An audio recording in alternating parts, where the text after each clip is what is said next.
Hello, so another early morning, nice cool morning, about 7 degrees, no black fly at the moment. I'm sure they'll be out directly. Started earlier, started about 6:30 this morning. I've made a start on the rocks. As you can see, quite tricky, a few pinched fingers along the way there, but starting to take shape.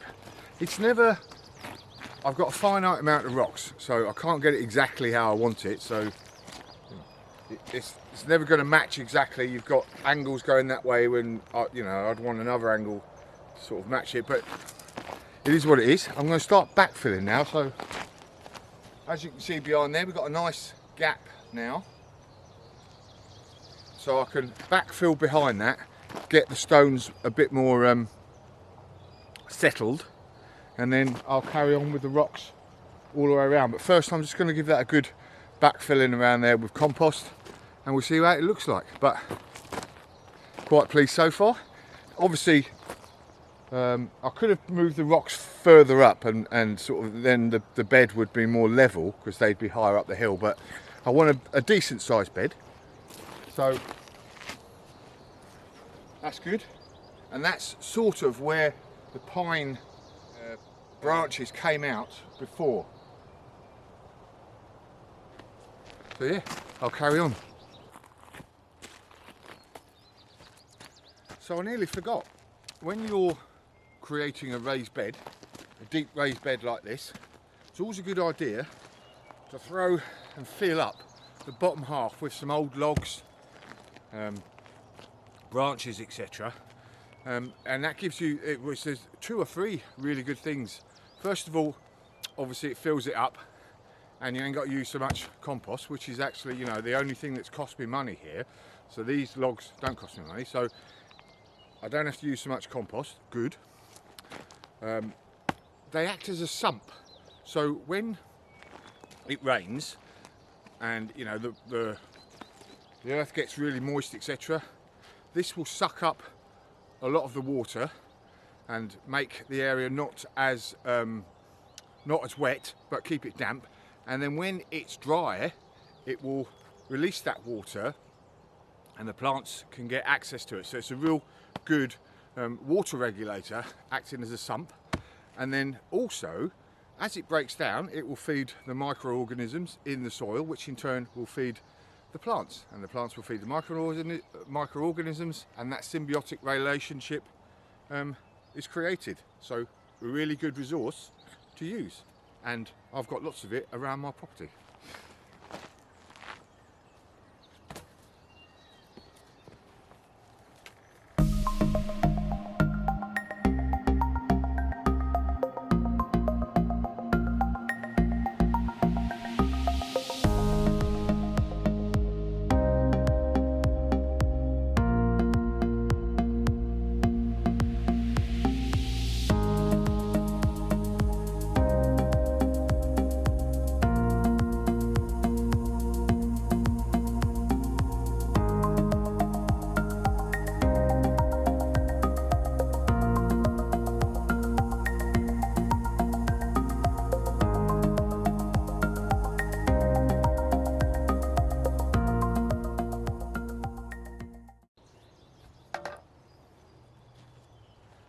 Right, that's me for another morning. It's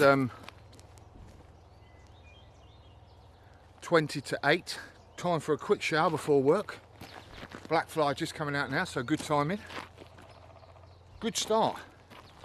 Nice base there now. I've got earth in there.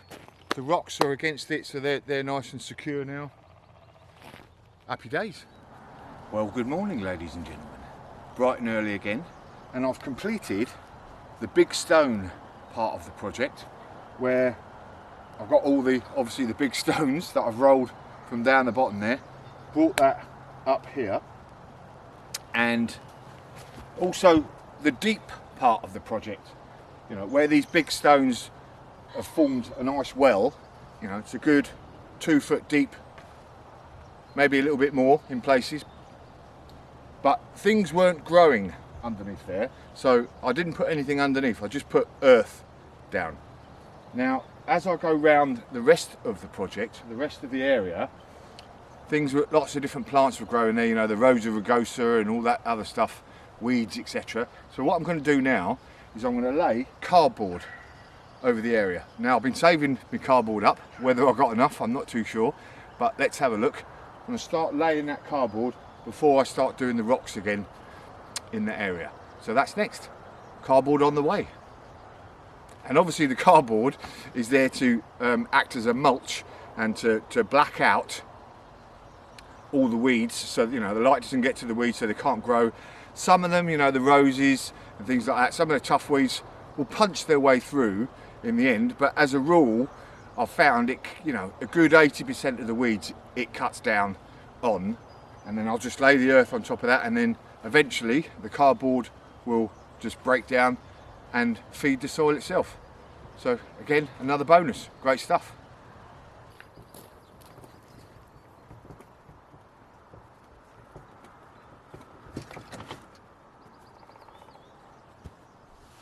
So as you can see, quite a bit of cardboard, got loads more there actually, more than I thought. So again, it's a great resource. So not like your catalogues or your faced bits of cardboard boxes, you know, just brown stuff.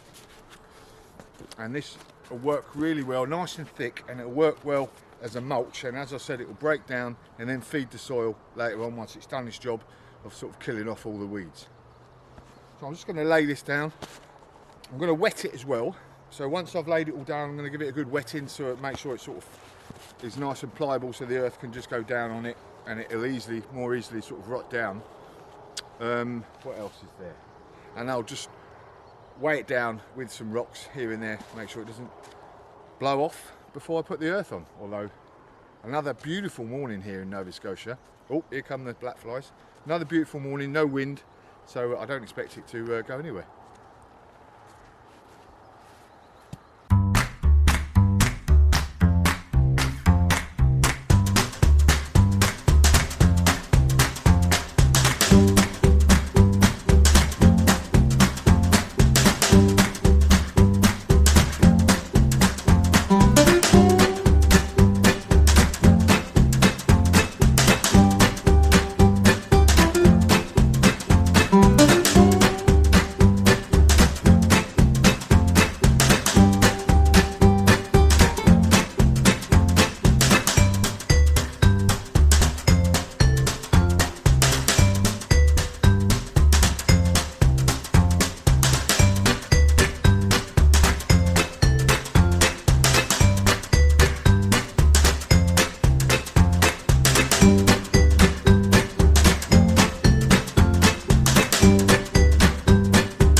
Right, it is 7:40.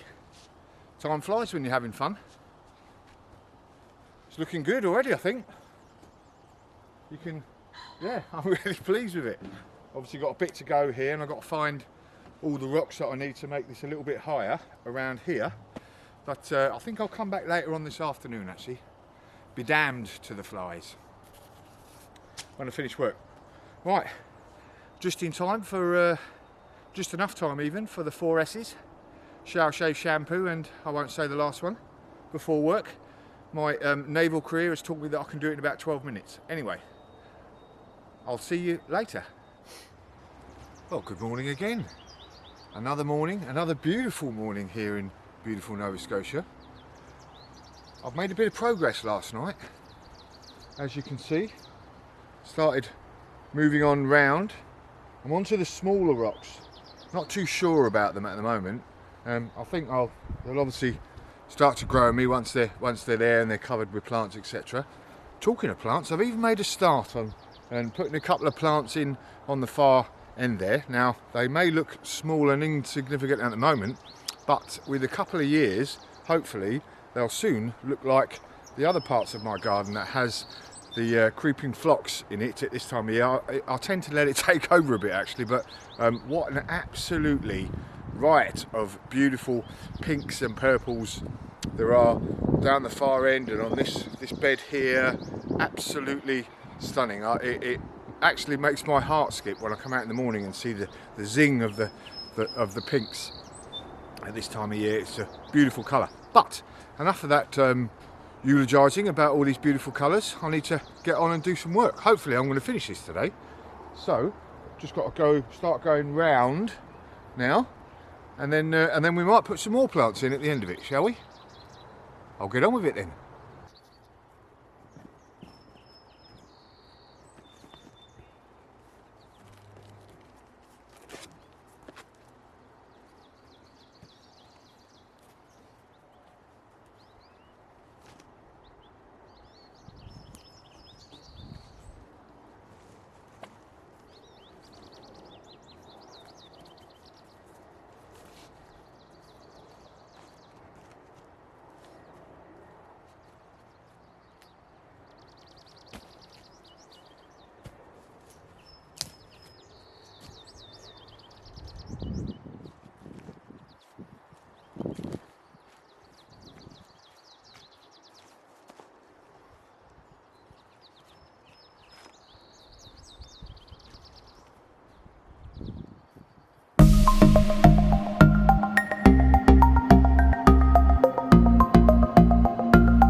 Just been harvesting rocks from my rock nursery.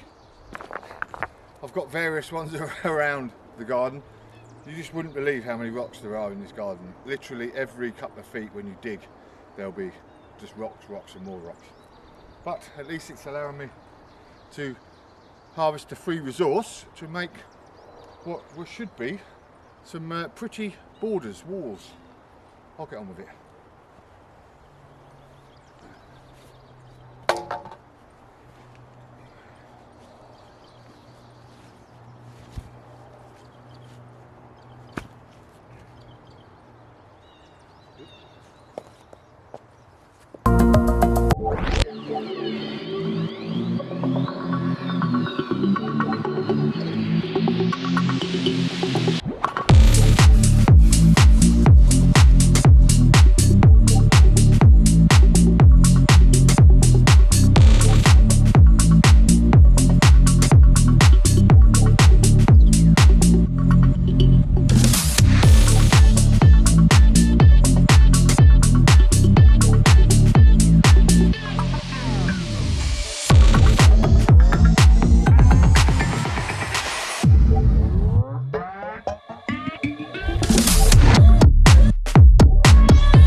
Well, hello, welcome back.